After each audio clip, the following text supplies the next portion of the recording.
C'est bientôt la trêve des confiseurs, y compris pour l'hebdo éco. L'heure est donc au bilan, mais aussi à l'ébauche de quelques perspectives pour notre économie vendéenne. Alors aujourd'hui, nous allons parler d'un secteur qui fédère près de 300 entreprises dans le département. Et là, je ne compte pas les fournisseurs.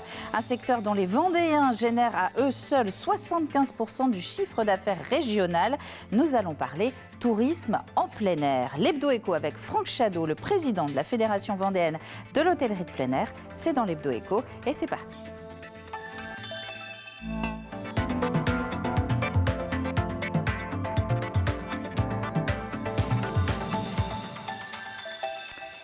Et Franck Chadeau, il est en plateau. Bonjour, bienvenue sur le plateau de l'hebdo éco, président notamment donc, de la Fédération vendéenne de l'hôtellerie de plein air. On va aborder un petit peu la santé de nos campings, y compris pour l'été qui vient de se passer, mais également pour celui qui s'annonce en face de vous. Olivier Coutancet, notre chroniqueur de la semaine. Bonjour Olivier. Bonjour vous allez Caroline. Bien Ça va très bien. On va parler vacances un petit peu ensemble. Vacances, tourisme, c'est parfait. C'est très parfait. Bon programme. Alors avant de se lancer dans ce sujet, nous allons comme d'habitude nous tourner vers deux actus. Cette semaine, je n'ai retenu que deux actus concernant l'économie vendéenne. On va commencer avec cette enquête toute fraîche. Elle est arrivée sur la boîte mail de la rédaction ce matin. Le baromètre ISM MAF des créations d'entreprises artisanales dans les pays de la Loire. Regardez le tableau. Elles sont en hausse, ces créations dans la région. Plus 8% sur un an. 10 990 nouvelles entreprises, principalement dans les services. C'est ce que montre le tableau, quasiment 4500 dans les services pour ce secteur. Deux baisses à noter, un léger recul par rapport à l'année dernière dans l'alimentation et dans la fabrication, donc pour les entreprises artisanales dans les pays de la Loire.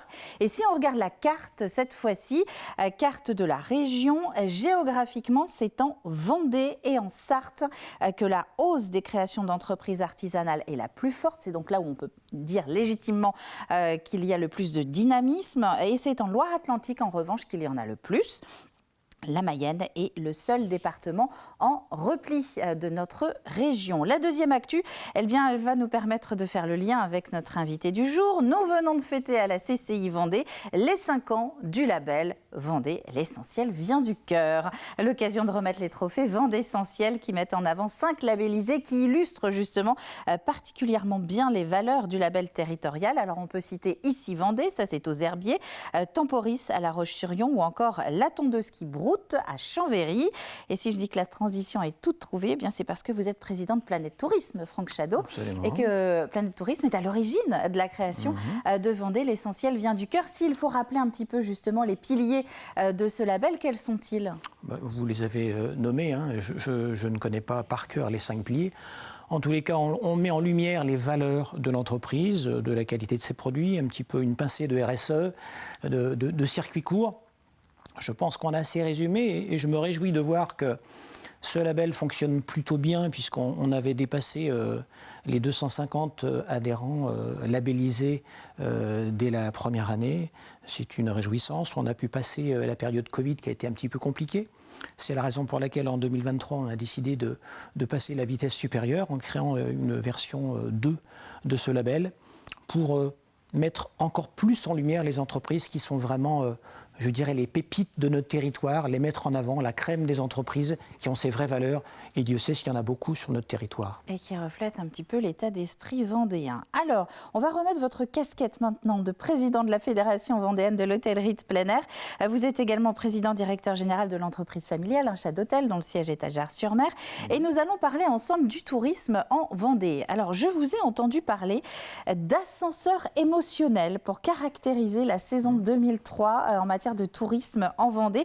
Ça veut dire que ça a été un petit peu les montagnes russes pour nos professionnels, c'est ça ? Complètement. Complètement. On était parti avec une euphorie indescriptible en tout début d'année, puisque fin mars, on était sur plus 20 à 25% d'avance en termes de réservation, ce qui nous annonçait une saison exceptionnelle. On a commencé avec des vacances de Pâques très importantes, très intéressantes, avec une fréquentation hors norme. Donc ça commençait très fort et ça nous confortait dans l'idée de cette avance en termes de réservation.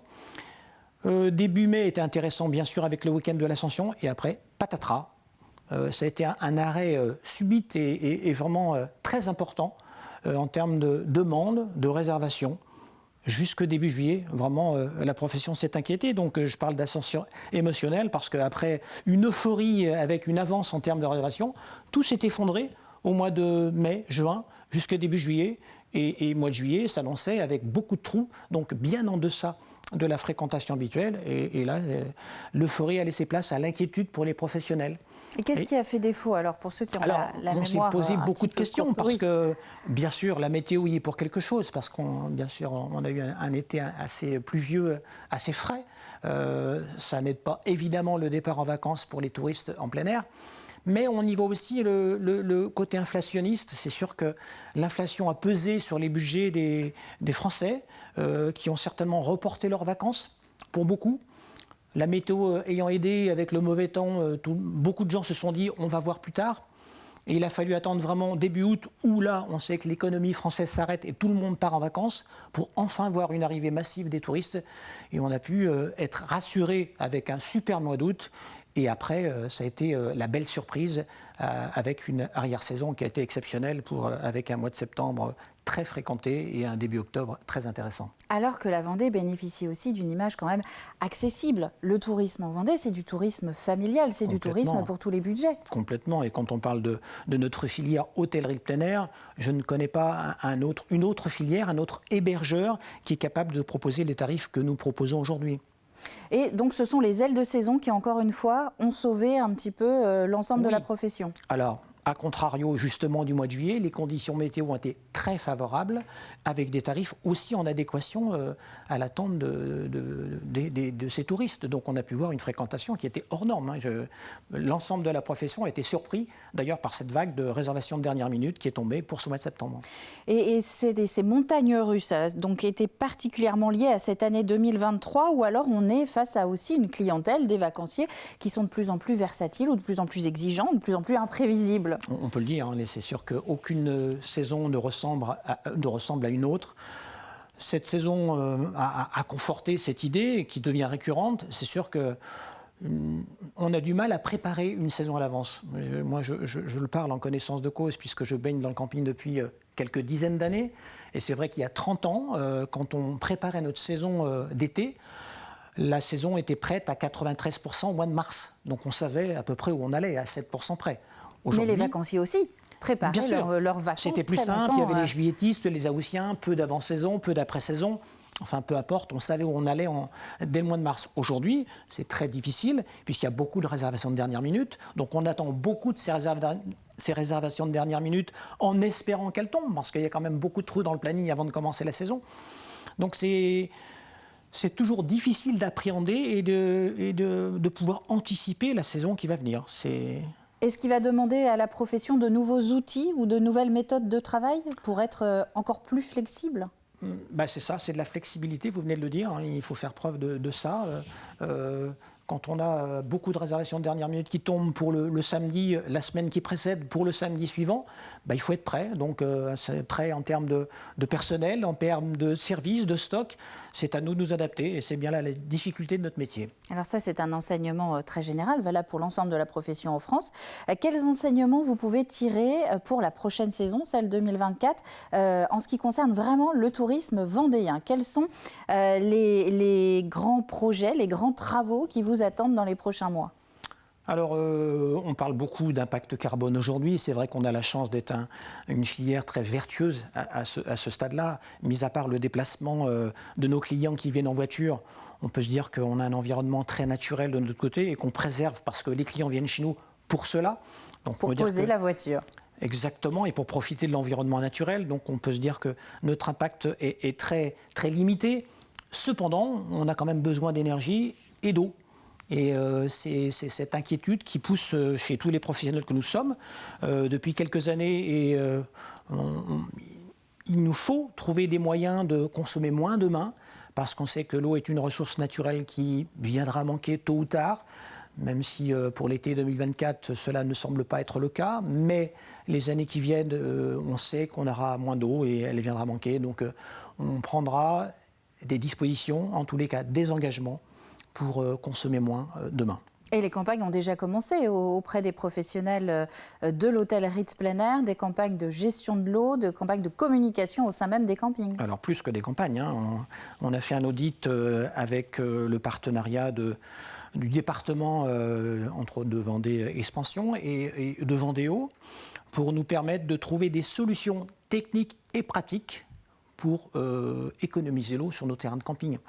Donc on a fait appel à un cabinet d'experts qui s'appelle Butterfly, qui est venu cet été poser des sous-compteurs sur 30 campings tests du département.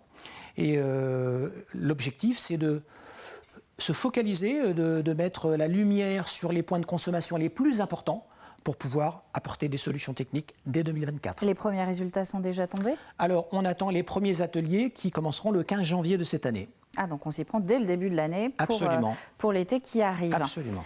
On sent bien les enjeux, Olivier, autour du tourisme, notamment ici en Vendée. Et le tourisme, c'est un secteur qu'il ne faut surtout pas négliger d'un point de vue économique. Alors voilà, effectivement, Franck Chadot est trop modeste, parce que d'abord dire un mot de l'hôtellerie de plein air. L'hôtellerie de plein air en Vendée, je prends le mot, il est heureux ou pas heureux, mais c'est un mastodonte, c'est le leader national, c'est le secteur leader national. Et ça ne veut pas dire grand-chose, leader national en quantité, en nombre de lits en hôtellerie de plein air.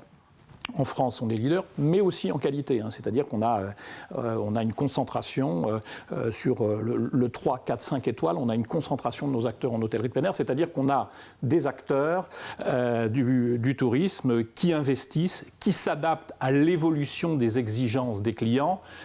On a parlé d'émotion. C'est une économie de l'émotion, le tourisme. Et c'est un peu comme le lait sur le feu. La description que Franck Chadot nous faisait de la saison touristique, c'est exactement ça. Et donc, on a des professionnels qui doivent gérer au quotidien ces évolutions. Donc ça, je voulais quand même le replacer dans le contexte parce que c'est très important. L'autre aspect, c'est que le tourisme, comme beaucoup d'autres secteurs d'ailleurs, mais est à la croisée de beaucoup de chemins. Et notamment, il y a la question, déjà, beaucoup de choses se font, mais il y a la question effectivement de la sobriété des usages. Notamment sur l'eau, qui est un vrai sujet. Et donc là, je peux dire, je crois pouvoir dire que l'action que Franck Chadot évoquait, c'est une action qui est à la fois pilote et exemplaire. Pilote, parce qu'elle est très innovante. Il faut savoir qu'elle est regardée, il y a eu, je crois, des contacts avec la Fédération nationale. On regarde ce qui se passe en Vendée sur cette action. Elle est exemplaire, j'allais dire, elle se fait à la vendéenne, finalement, parce que le département est engagé, la fédération, au premier chef aussi, et également Vendéo. Donc on a réuni les acteurs départementaux sur cet enjeu, sur ce défi. Et puis, voilà, elle est très vendéenne parce qu'on est aussi dans le pratico-pratique. C'est-à-dire qu'on ne va pas manier le concept à l'infini. On est dans le pratico-pratique, c'est... Très concrètement, l'édition d'un cahier de solutions. Voilà, comment on résout les problèmes d'eau, comment on traque les fuites. Il peut y avoir des fuites, voilà, un camping, Franck Chadot le sait beaucoup mieux que moi, mais c'est aussi un réseau souterrain d'adduction d'eau. Il peut y avoir des fuites, il faut les traquer. Et puis c'est aussi, une fois qu'on aura... ça peut être aussi des nouvelles pratiques, des choses toutes bêtes, mais d'ores et déjà, les professionnels du camping le font, mais le choix des essences d'arbres, des essences de plantes, peut demain vous faire des économies d'eau. Il y a déjà beaucoup de choses qui se font dans ce domaine. Les professionnels ont beaucoup anticipé. Mais voilà, tout ça pour dire qu'il y a des choses intéressantes à faire et sur lesquelles, je pense, dans quelques mois, on regardera la Vendée comme un exemple sur ce sujet et comme la possibilité aussi au niveau national de dupliquer des choses qui ont été faites. Autre élément concernant la croisée des chemins, voilà, il y a la question qu'on peut appeler, qui est une question qui dépasse la Vendée, mais qui est la question de la massification du tourisme.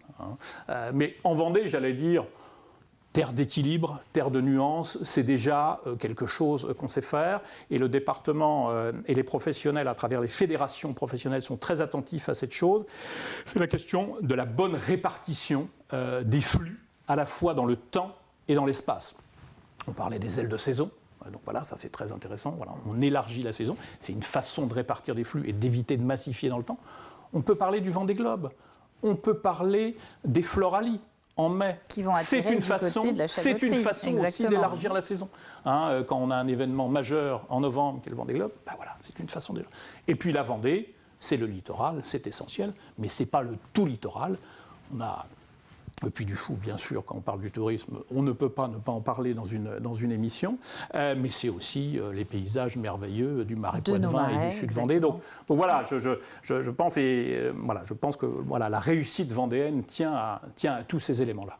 Et ça vous rend très prolixe. Merci Olivier. On arrive au terme de l'émission. Moi, je voudrais juste rajouter que ça doit donner une certaine pression au quotidien quand on entend tous ces enjeux aussi qui sont devant vous et ce que vous représentez, ce que l'hôtellerie de plein air représente en poids économique dans le département. Merci messieurs, merci Franck Chadot d'être venu témoigner sur ce bilan et ses perspectives 2024 pour l'hôtellerie de plein air en Vendée. Quant à nous, on se retrouve la semaine prochaine. Et oui, il reste un dernier numéro avant notre trêve des confiseurs pour l'Hebdo Éco. En attendant, cette émission, elle est disponible sur le LinkedIn de TV Vendée ainsi que sur vos bons vieux écrans, comme d'habitude. Très bonne semaine à vous tous et à vendredi prochain.